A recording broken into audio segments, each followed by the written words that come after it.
Hey everyone, I'm Stevie Burton, and today I'm going to be answering the question, is the Note 3 worth it in 2016? Now, this phone was released just under 3 years ago, and I want to help you decide on if you should buy it or not.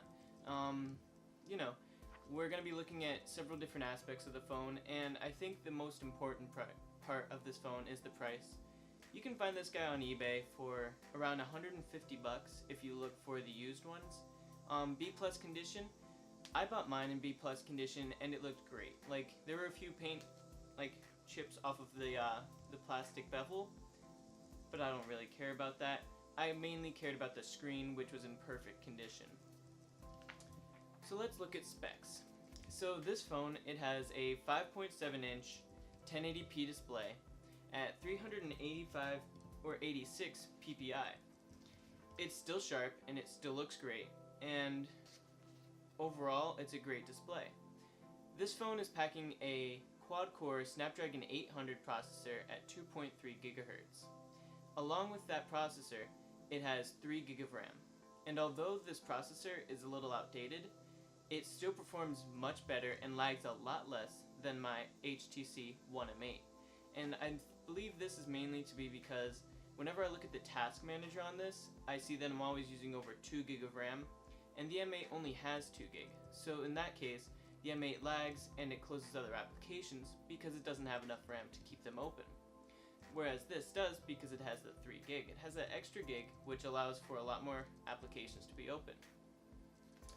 And along with that, it has a 13 megapixel f2.2 rear-facing camera that's capable of recording up to 4K, and a 2 megapixel front-facing f2.4 selfie cam. With that, it also has removable storage, which is a great factor about this phone, is that it has removable storage so you can put in any micro SD card you want, along with removable battery. So it has a 3200 mAh battery that gives you decent battery life. I get around 4.5 hours of screen on time when I'm not conserving it, and when I am conserving it, I can easily get over 6 hours. So now we're going to talk about design. I think that this phone has about a 7 out of 10 design-wise, and that's mainly because I'm partial to having a nice looking phone that feels good in the hand also. And that's where the M8 comes into play. Is the M8 was my main phone for about 2 years, and then after that I bought this one because I wanted to spice things up a little bit, and so I bought an older phone, and it turns out this one performs great. However, the M8 also just was made of that nice premium aluminum, and that full body was just great to feel in the hand, and it was an amazing phone. Although I like the metal design, I do prefer the plastic in some situations such as heat, whereas the heat dissipation in this plastic is great. It never really gets warm, and plus I'm not afraid to throw this thing around. I've had a screen protector on it for the past 5 months, whereas I haven't had any case on it, and I drop it on concrete pretty often, and it still holds up very well. And the only thing that would have cracked was the screen, but I had a 97% screen protector on there, and I just took it off for this video. Screen's still in great condition. So along with that, we also have performance. So like I've said, this phone is a real great performer. I've never actually had this thing really lag out on me, as in like the UI slowing down or anything. Obviously in games that are graphically intensive, it's not going to run perfect because it is a 3-year-old processor.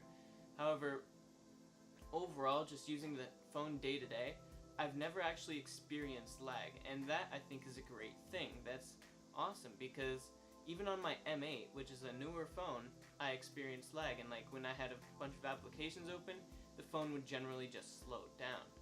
And so I think that even by today's standards, this is still a great performing phone. Also, I think that battery life and heat-wise, it performs very well. It performs very good as well. And I think that's because the 3200 mAh battery keeps it lasting for a long time, because it has a a 1080p display, which isn't very high resolution compared to now, like today's smartphones, but it is still a good display, and it only sips power, and it's really great. Like, no matter what the display brightness is, I always seem to get over that 4-hour screen on time mark every single day. Cameras. Now, I've never really been a smartphone camera kind of guy, and I'm really going to try to make this more unbiased, because I really don't like smartphone cameras. I take around my D3300 everywhere. Literally every time I leave the house, I have my D3300, and that's what I'm recording on. And so I really just, I don't know, I don't think that smartphone cameras look great. And maybe it's just me being very partial to the fact that I've never really had a new smartphone per se, as in, like, I've never had one with a great camera for its time. And so I've only ever had, like, a 5th gen iPod, which was supposed to have a really great camera for when it came out, and the M8, which, you know, it has a 4 ultra pixel camera. And so even compared to the M8, like, the M8 is just, the low light performance is pretty good, but I'm in a pretty well lit room right now. I'm at 800 ISO at 1/30th of a second on there, and so obviously it's not dark in here, but as you can see from the video that zooming in on this, I twitched very slightly, and it just made the photo blurry everywhere, and that's a problem for me, is that I like can't keep my hands 100% still, and so like I took the M8 photo and the Note 3 photo at the same exact time. The M8 was in my left hand, my non-dominant hand, so it had the disadvantage, and yet the M8 still looks sharper because it has better low light performance. And that's, I think, where a lot of smartphone cameras struggle, is that they're bad in low light, and that's what I really dislike about them. However, when you go over to the shots in the broad daylight, they look better. However, you can still tell that they are shot on a smaller sensor with a fixed lens, because they just sort of look blotchy, as in, like, they look sort of like a painting rather than a crisp, sharp photo. And that, even though you can zoom in and still have good detail, I just don't like that. I don't like how soft the photos are. And this is me being very, very biased, so I'm sorry. I think that overall, as a smartphone camera, for what it is, a little thing that you can put in your pocket like this, it's great. It records great photos and great video too. Here I am with the front-facing camera on the Note 3 with a microphone test also, so then you can hear what it sounds like and see what it looks like. It's the rear-facing camera. Let me just see if I can walk and hold it a little still. This is about as still as I hold my my DSLR, and it gets pretty good video. Here I am. I'm sure you wanted to see that. Of course not. Alright. And that was a test of the video and the mic. So I think that overall, front-facing or the rear-facing camera is great, and that even has a little crack in the lens here too.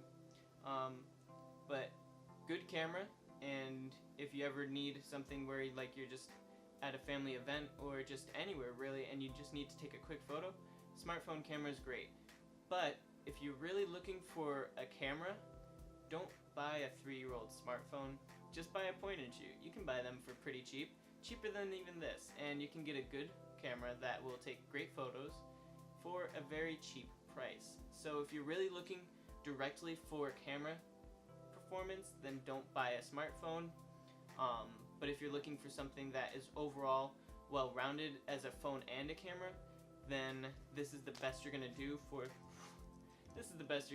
the $150 price point, because like I've said, it has great specs, it has great design, great build, battery life, performance, and a great camera, and all for $150. Now there are a bunch of lower cost smartphones that are coming out now, like the Blue R1 HD, I believe it's called, and it's very, very cheap. $100 if you're not Prime member, or $50 if you are Prime, and that's extremely cheap, but it cuts corners and it doesn't have the highest, doesn't have a resolution, like the display isn't as high resolution as this, the camera is pretty bad, mic's bad, the audio is bad. You know, it's just, there's not much that's going to be good on a $50 phone. And so I think that it's really great to buy an older flagship that is very cheap rather than buy a new cheap phone, because even though the older flagships are cheap, it's still going to outperform the new cheap phones. As in, like, if you were to buy an older Core i7 for your desktop, and it's going to be the same price as a new i3, it's most likely going to perform better because it was a more expensive, more premium built processor when it came out. But that's very selective. It really depends on how much innovation is coming through the years. But right now, as a general rule, that the higher end stuff that came out a few years ago that you can buy for the same price as the low end stuff now is still going to perform probably better, may perform worse. However, like in the graphics department, you don't want to buy a GTX 680 or something because it's 4 years old and it's not supported anymore, and plus it's slower than a 1060 and costs more. It really depends on what type of technology you're looking for. So in conclusion, should you buy this phone in 2016? Of course. It's a great phone, like I've said, and everything about it is really good. And so it's really, if you're looking for a phone that's under $160, you really cannot beat this. If you have a budget of under $200, then look for a Note 4, because it's basically the same phone with the same great things such as the removable battery and the removable storage, but it has a little bit better, you know, spec boost, and you can generally find them on eBay for under $200. You can find them for like $190, and so I really recommend that you get that if you can afford it. It's really great, and I think that overall, great phone, and definitely would recommend it if you're on a super budget. If you're not on a budget, then that's a whole different story, you know. If you have like $700 to spend or $1,000, obviously you don't want to go out and buy like an old phone. You're gonna buy the latest and greatest, but that's very selective up to who the person is.